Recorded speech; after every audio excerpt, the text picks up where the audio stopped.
Lumière, caméra, Ottawa-Gatineau. Un voyage nostalgique au cœur des cinémas de la région, 1980-1999. Préparez votre maïs soufflé et installez-vous confortablement.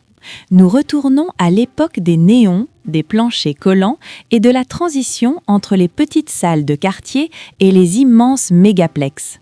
Voici la chronologie définitive de la scène cinématographique d'Ottawa-Gatineau.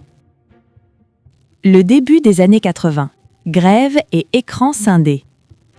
La décennie a commencé par un grand bouleversement dans l'industrie, incluant la plus importante grève de l'histoire du cinéma canadien. 1980. 21 mars. Le Vénus à Gatineau fait peau neuve sous le nom de Capri et projette des films de seconde vision en français. 25 mai, 26 août, les projectionnistes de Famous Players, 20th Century et Odeon partent en grève.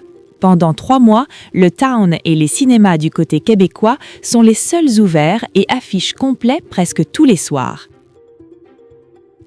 17 septembre, l'ancien Rialto renaît sous le nom de Phoenix.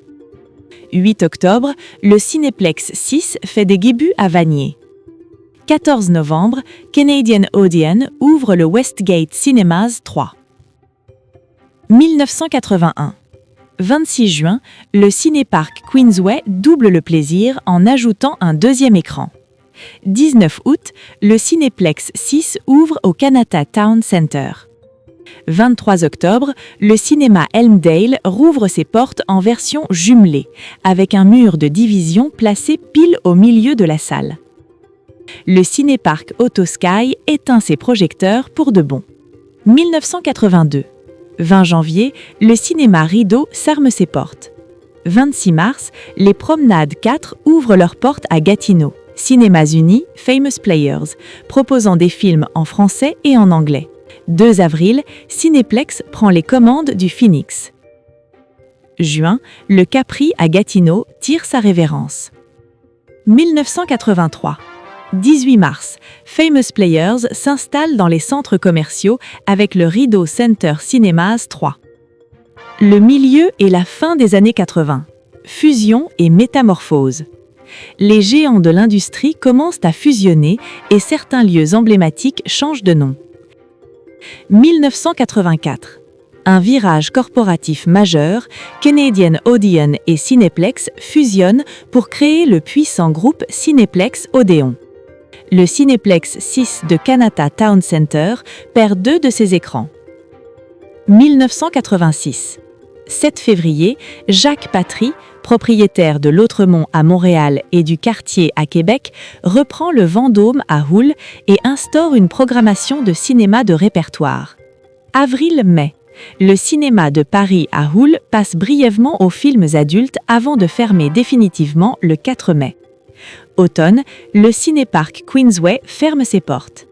1988. 11 novembre, Famous Players ouvre le Gloucester 5. Le Nelson est rebaptisé le Bytown, un nom qui reste légendaire encore aujourd'hui. 1989. Mai-août. Le Town devient le New Edinburgh pour fermer ses portes quelques mois plus tard.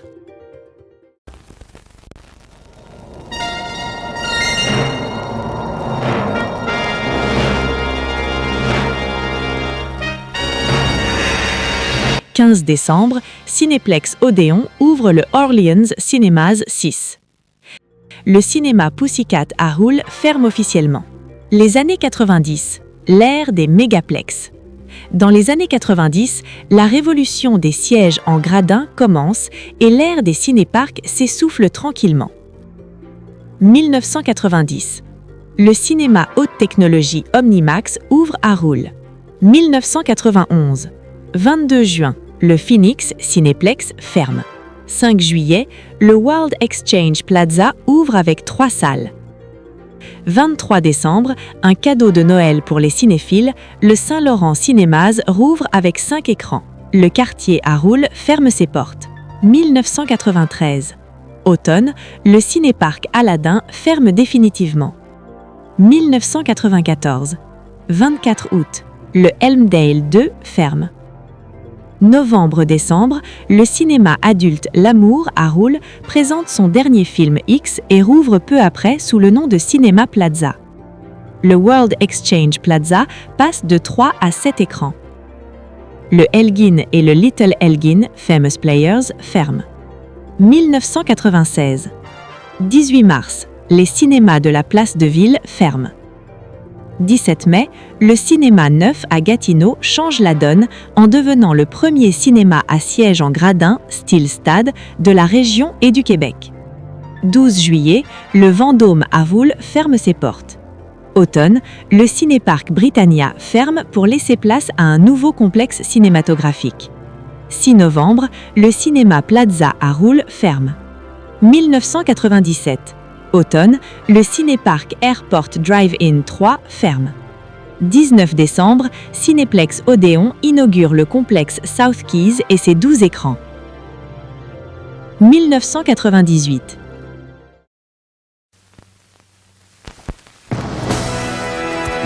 The Romans knew a thing or two about creature comforts.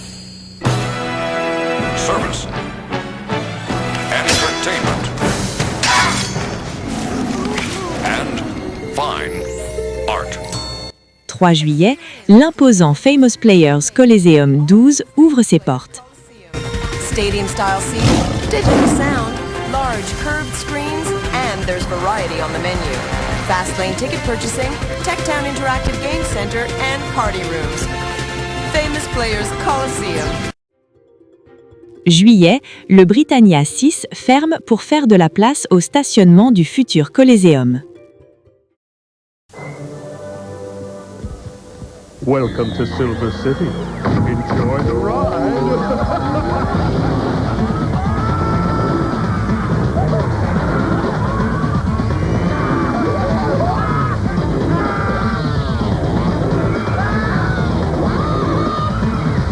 1999, l'année des géants.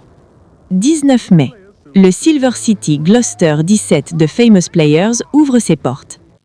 12 août, le Capitol Square 3 ferme puisque le public préfère la nouveauté du Silver City. 3 septembre, l'AMC Canada 24 ouvre et devient le plus grand cinéma de la région. 17 décembre, Famous Players lance le Star City Hall 17. La compétition est si féroce que l'AMC Canada réplique avec une promotion de maïs soufflé gratuit pour conserver sa clientèle. Le cinéma des Galeries d'Almer ouvre avec 4 écrans. Note. En 2 décennies, Ottawa-Gatineau est passé de petites salles de quartier et de soirées en plein air à des mégaplex de 24 écrans qui sont devenus de véritables destinations de divertissement. Merci d'avoir suivi l'histoire de nos salles obscures locales. N'oubliez pas d'aimer et de vous abonner pour plus de plongées dans l'histoire de notre région.